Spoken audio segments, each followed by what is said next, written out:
Hi, I'm Jeremy Owen, owner of Highdown Car Audio and Security. I started in the industry back in 1999, shortly after listening to 3 cars with custom audio systems and subwoofers at a car show. That's all it took, I was hooked. I started Highdown Car Audio in 2006 and we moved to this location on the 14th of February 2010, that's 10 years ago this year. And I'd like to think that the layout and appearance has evolved over the years. I've even expanded into the adjacent industrial unit to provide a sales and customer area. My specialist field is building systems for car audio competition use.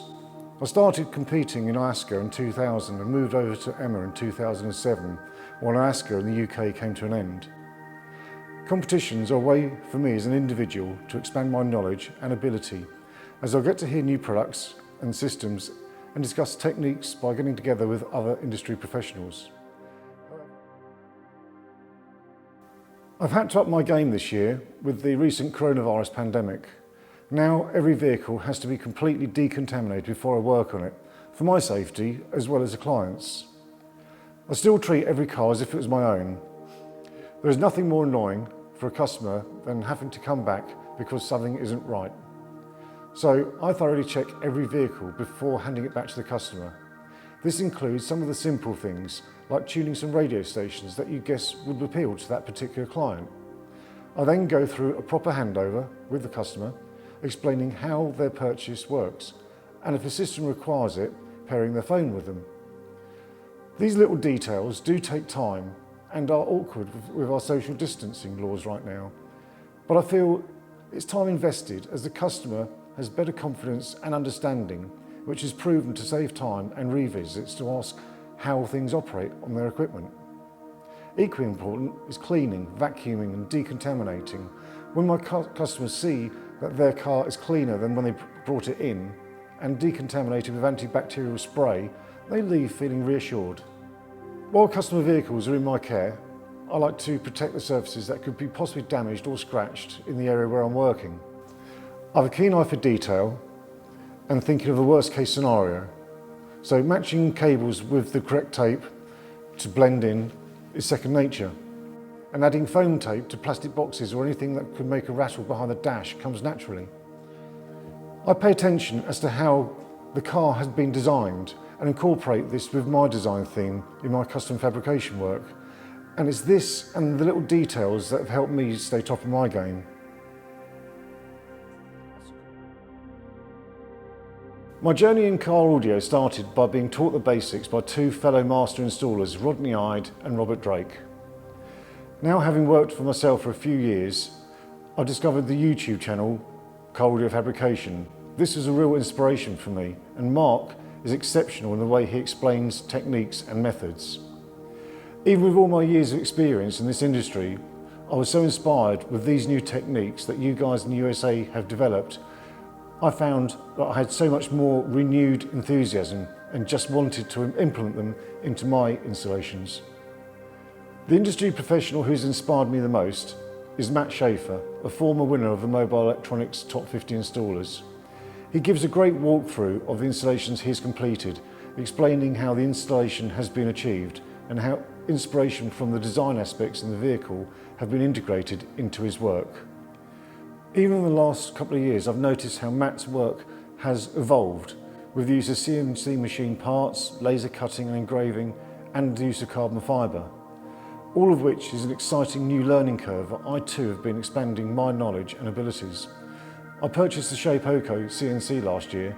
This has been a great learning curve, which has also allowed me to design parts to be laser cut by a local company for my installations. And I've been saving the best till last. It's without any doubt or hesitation that my biggest acknowledgement this last year has to be Jeremy Katz. So using JK's design and with the help of a few friends, we managed to manufacture by hand 2,000 PPE face shields in 3 weeks. JK's actions could quite possibly save the lives of thousands. JK, we thank you.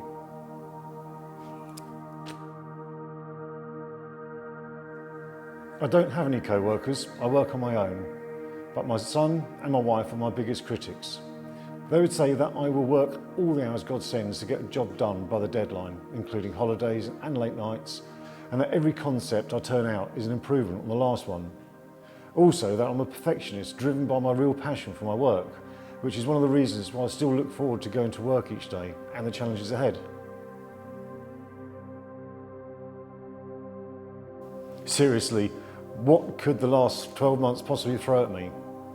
First off, I need to give you a bit of background. When I started on my own back in 2006, I was quickly discovered by a couple of young car enthusiasts, Ben Veneer and Adam Halford. Adam is a great guy who ended up working for me for about 6 years, but that's another story. So, friends talk and bring their friends along, and before I knew it, I had around 20 kids with car audio systems I'd built going along to car shows. 2 or 3 have stayed loyal for the duration. One of the first Team Highdown members was another Adam, and the first thing I said when we first met was, "Well, that's going to get confusing. We already have an Adam." His reply was, "Well, just call me Skip." His surname was Skippings. Skip was like a second son to me, and instantly became friends with my own son, James. Skip was one of those kind of guys that was always there for you whenever you needed help. Sadly, 3 days before the top 50 finalists were announced last year, Skip died from natural causes. Only 1 week after his 30th birthday, and I felt that a part of me had been ripped out. This has taught me that I need to make a change, and I need to spend more time with my family and friends. And finally, coronavirus. Well, I did have plans at the beginning of lockdown to get stuck into rebuilding one of my own demo cars. With all that time I'll be able to spend on it, this was going to be my best installation ever. That idea soon got scrapped. When Jeremy Katz's design plans hit the World Wide Web, I jumped into action. I recruited a couple of close friends that I could trust to self-distance, and I set to ordering materials and manufacturing PPE shields that we donated to our National Health Service. This starts by listening to what the customer wants, what type of music they listen to, and how they want it to sound. But I want them to remember the moment they see and hear their audio system for the first time. Team culture is amazing here. Not a work team, as you know, I work on my own, but my Team Highdown family is my everything. Everyone gets on with everyone else, everyone wants to help everyone else, and I believe that's because of my passion for what I do that it rubs off on everyone else. I really do hope that the Team Highdown family carries on for years to come in Skip's memory.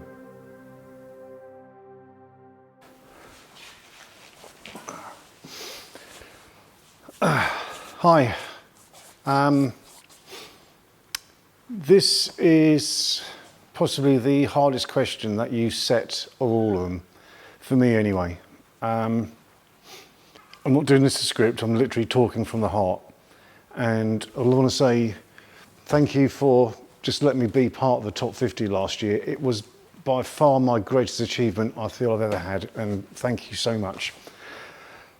And I was speaking with Adam Rayner, who's a motoring audio journalist in the UK.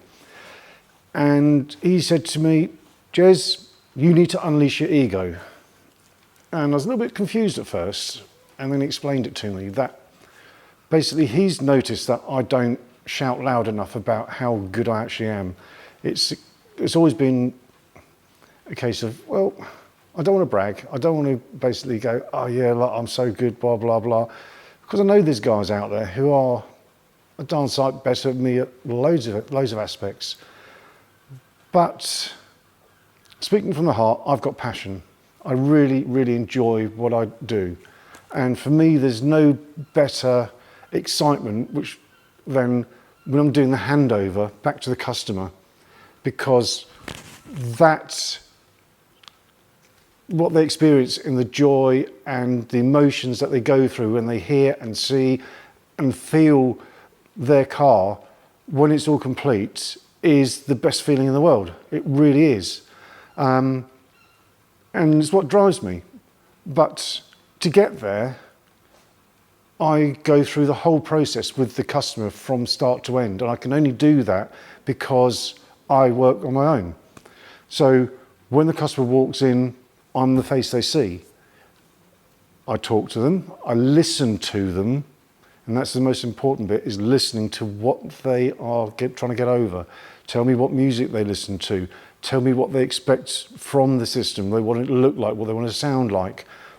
And that's where I then start my journey into building their system.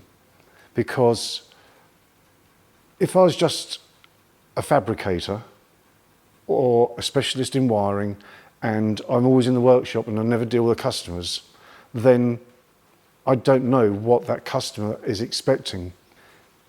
And the way I do things and the way I involve my customer during the build process, that the whole package that I put together is what makes a difference. So yes, I'm not the best fabricator, I'm not the best wireman, I'm not the best trimmer, but I am bloody good at all these bits. But then when you put the whole bit together, it just works. And when the customer sees it and hears it and feels it and listens to it, that's what makes me the #1 installer. I feel a bit guilty saying it, but that's how I feel. And I hope you listen and understand what I'm trying to get over. So thanks for listening. Thanks for everything you're doing. And thank you.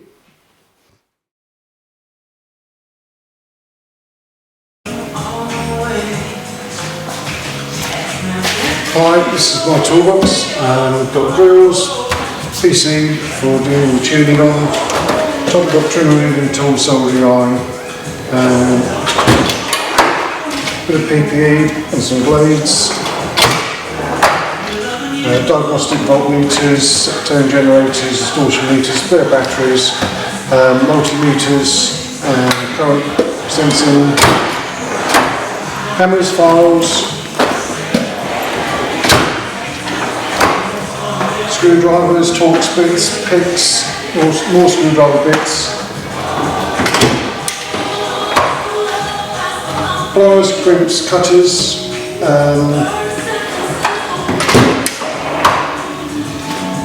Torx wrenches, Allen head keys, hacksaws, sockets, extension bars, ratchets, more sockets, spanners, metric and AF. Over here, there's some tapes, lots of tester tape, cable ties, more cable ties. Forgot about, when I go out mobile, I just get my grab to go box. So this is doubling up on some of the tools over there. Basically screwdrivers, trim tools, bits, cutters, crimpers, strippers, trim removing tools, hole cutting, ratchet set, socket set, pick set, and some voltage sensing and drill bits, and I also grab one of the multimeters as well when I go. So that's my to go out doing a mobile job. Over here we've got RTA, oscilloscope, test CDs, microphone stands, and on here basically got fuses, self-tappers, chrome self-tappers, resistors, XT connectors, small heat shrink, pin connections, ferrules, LFS fuses, switch locking actuators. So basically just more or less stock rather than anything.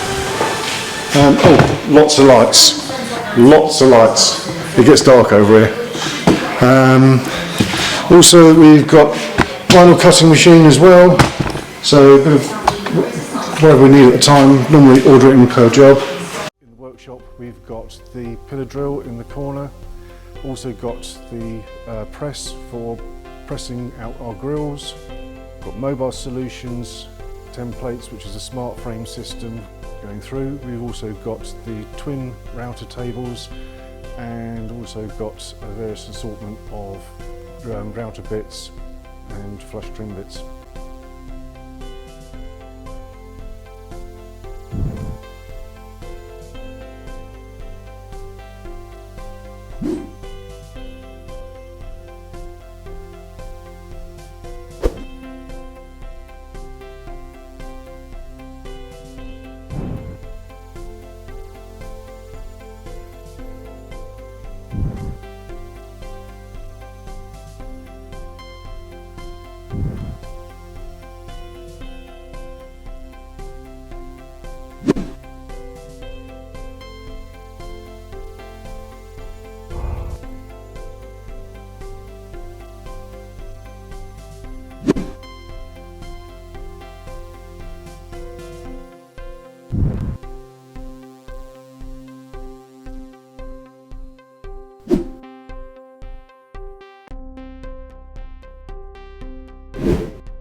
In that you guess.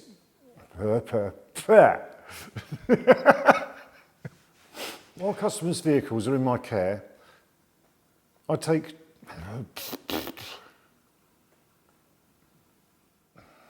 Okay.